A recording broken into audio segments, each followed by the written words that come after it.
Nako, todo-todo na ho. Ito hong ginagawang pagigipit ng Marcos Jr. Administration. Laban po dito kay Batangas Representative Leandro Legarda Leviste. At ang pinakahuli ay ito hong sinasabing pagkansila ng mga kontrata sa kumpanya ni Leviste ng Department of Justice at nako, pinatawan pa ho ng 24 billion pesos na multa.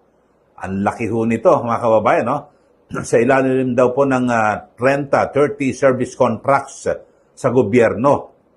Pero ang nakapagtataka ho rito ay napakabilis naman magmulta.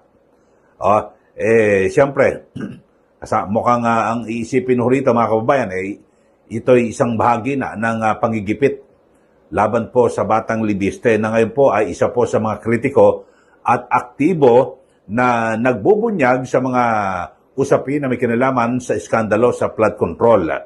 At ayon po kay Energy Secretary Sharon Garin, tinerminate na po niya yung 163 projects na naibigay sa iba't ibang kumpanya dahil sa kabiguan nito na sumunod sa timeline na napagkasunduan dito po sa power production.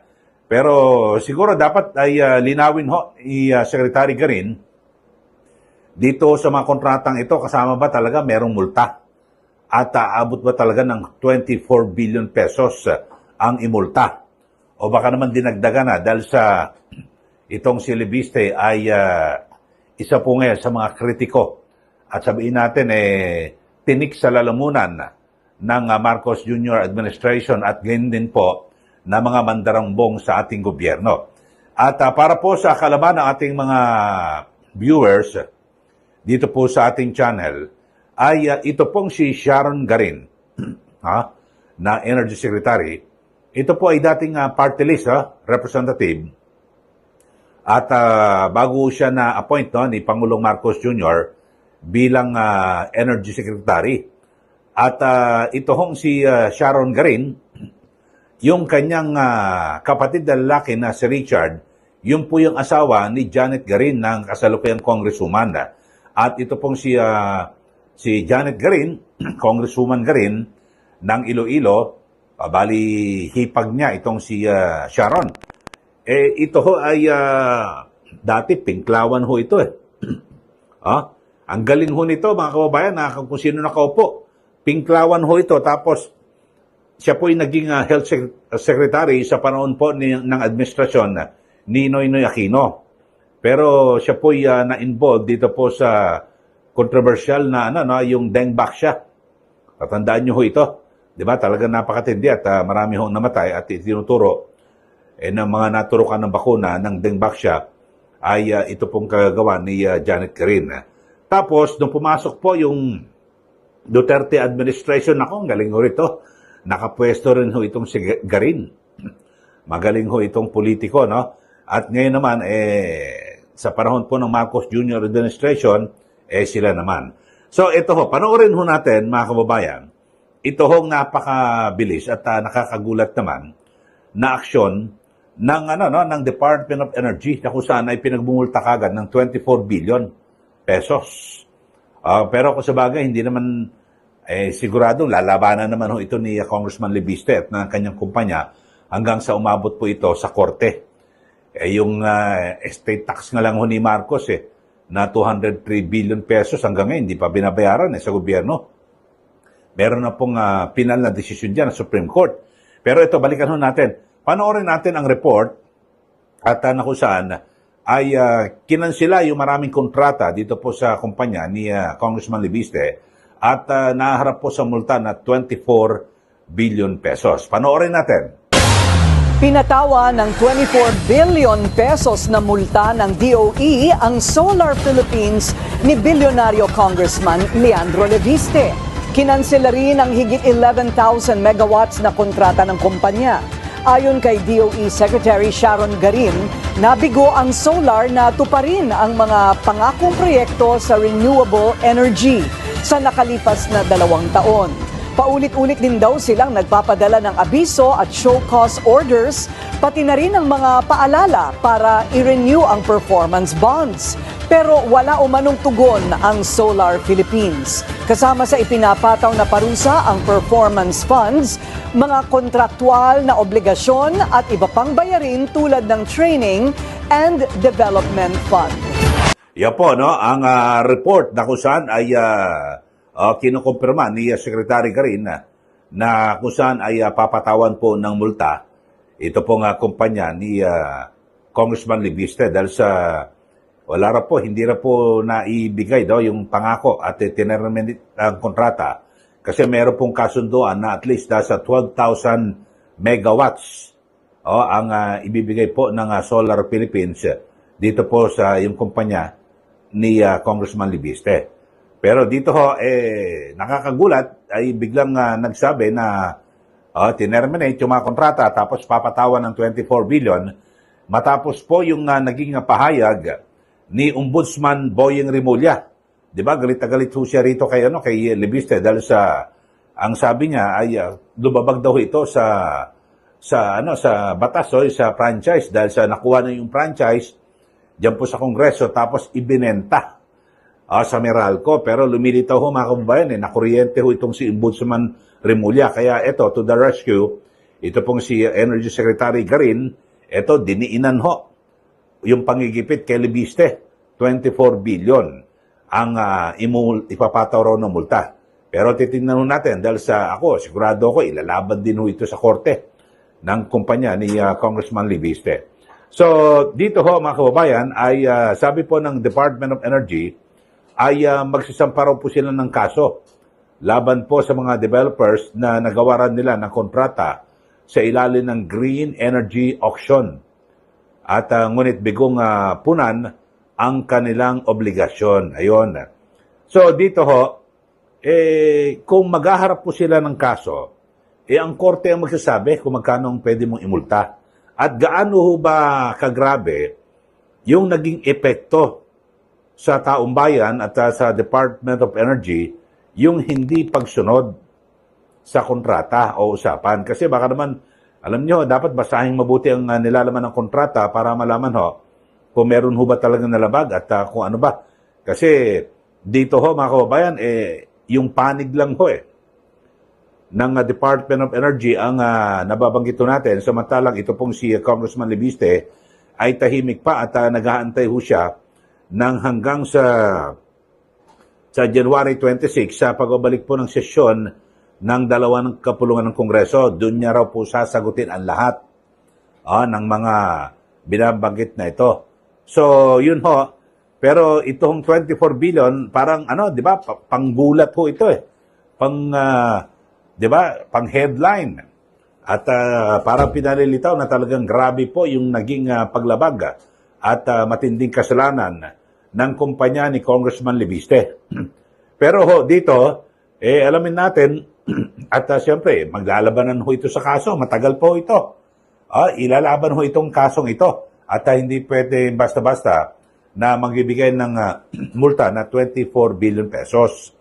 Paano ka umabot sa ganung paano mo na-compute na dapat 24 billion pesos? Baka nasa korte pa ito wala na ho yung bago na po yung Marcos Jr. administration, wala na ho yan, bago na administrasyon. Baka Sara Duterte administration na. Ewan ko lang kung ano gagawin dito nila Sharon Garin. Di ba? Kapag nagpalitan ng administrasyon, kaya lang baka alam niyo naman itong mga politikong ito, yung mga Garin na ito magagaling din ho ito lumaro. Biri mo, sa panahon ng Pinoy administration, nakadikit ho sila. Sa mga nakaraan pa ho, ang natatandaan ko yan, noong pa, ay natatandaan ko, BR, lahat ho, ERAP, Noynoy Aquino, Duterte, lahat po talagang magaling ho ito. Kumbaga sa mga paru-paro ho ito na kung saan-saan lilipad at kakapito, dadapo. So, dito ho mga kababayan ay maliwanag ho ito. Sa akin pananaw lang ito ito po isang uri ng panggigipit. Dito po kay Congressman Libiste. Kayo sa ating mga viewers, sa ating mga listeners, ano pong masasabi nyo ho rito? Kasi sunod-sunod alam nyo ngayon, ang matitindi mga batang congressman ngayon na talagang tumitindig at para lumaban dito po sa sa Marcos administration, particular yung mga polisiya at yung mga ginagawang hakbang ng kanilang kalyado. At ang pinakamatindi ho rito, ito hong pagkilos din ng Congressman Libiste at maging itong si Congressman Kiko Barsaga, ang kanilang nilalabanan ho dito yung korupsyon sa ating gobyerno. At siguro wala namang dapat na kumontra dito sa dalawang batang ito. Kasi lahat naman tayo ay nagnanais na tumino ang, di ba, tumino ang sistema sa gobyerno, iwasan o mawala po, matanggal po yung nakawan, di ba? Dahil sa, sinasabi nga dati, napakahirap ng Pilipinas, pero hindi na ako naniniwala na mahirap ang Pilipinas Kasi ang dami parehong nananakaw ng mga opisyal ng gobyerno, di po ba? At dapat panahon na sana, meron pong mapanagot at talagang makasuhan at makulong. Pero dito po sa mga usad ho na ito, puro satsat lang ho itong si Ombudsman Remulla. Hanggang ngayon, wala pa nga ho Dinadaan lang sa taas ng boses O hanggang ngayon, wala. At hindi pa rin ho umuusad yung mga kaso laban po sa mga opisyal o maging politiko dito po sa flood control project na ito. So, yun po nakalulungkot mga kababayan dahil sa baka mauwi sa wala.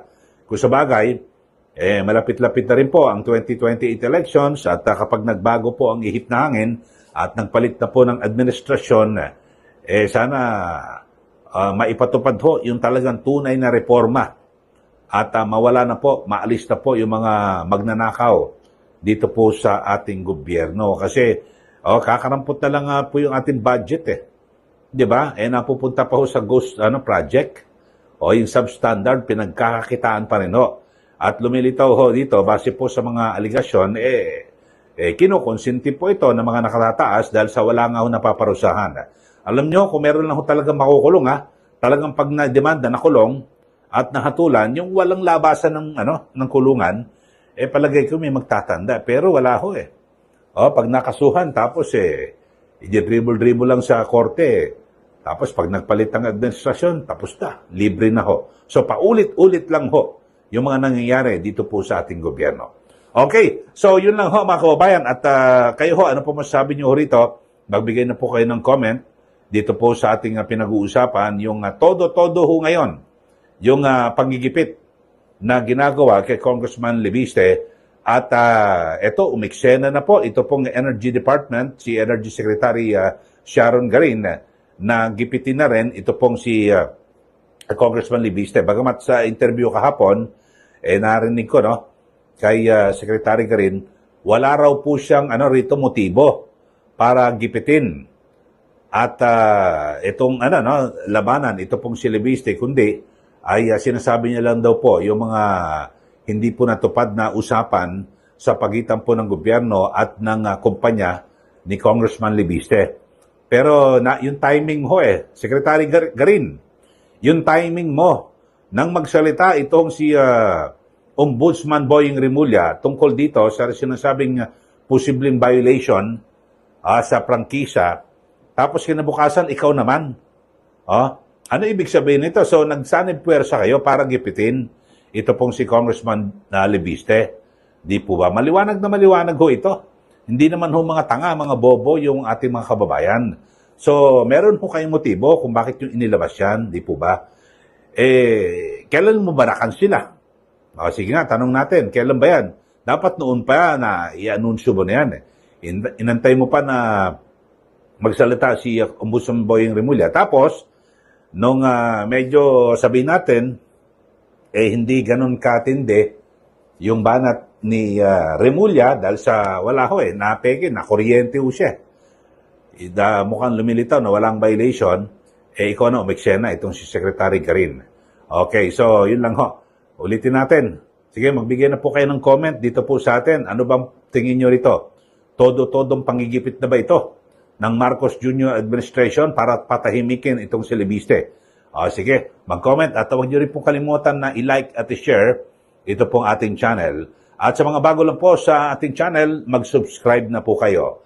At panawagan po sa ating mga taga-subaybay, huwag nyo rin pong kalimutan na i-follow o i-like at i-share yung ating Facebook page.